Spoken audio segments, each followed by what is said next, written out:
काल परवा दिवाळीच्या सणाला एक हिंदू कुटुंब आनंदानं दिवाळी साजरी करत होतं, पण निजामी मानसिकतेच्या शंढांना ते खुपलं आणि हिंदू कुटुंबाला बेदम मारहाण केली।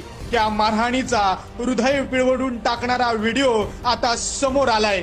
औरंग्याच्या पिलावळींनी या हिंदू बांधवाला अमानुष मारहाण केली। तो गयावया करत राहिला, पण जिहादी सापांना त्याची दया आली नाही। कांदिवलीच्या एकता नगर भागात हिंदू कुटुंबावर झालेला हा हल्ला सगळ्या हिंदूंच्या आत्म्यावर झालेला घाव आहे।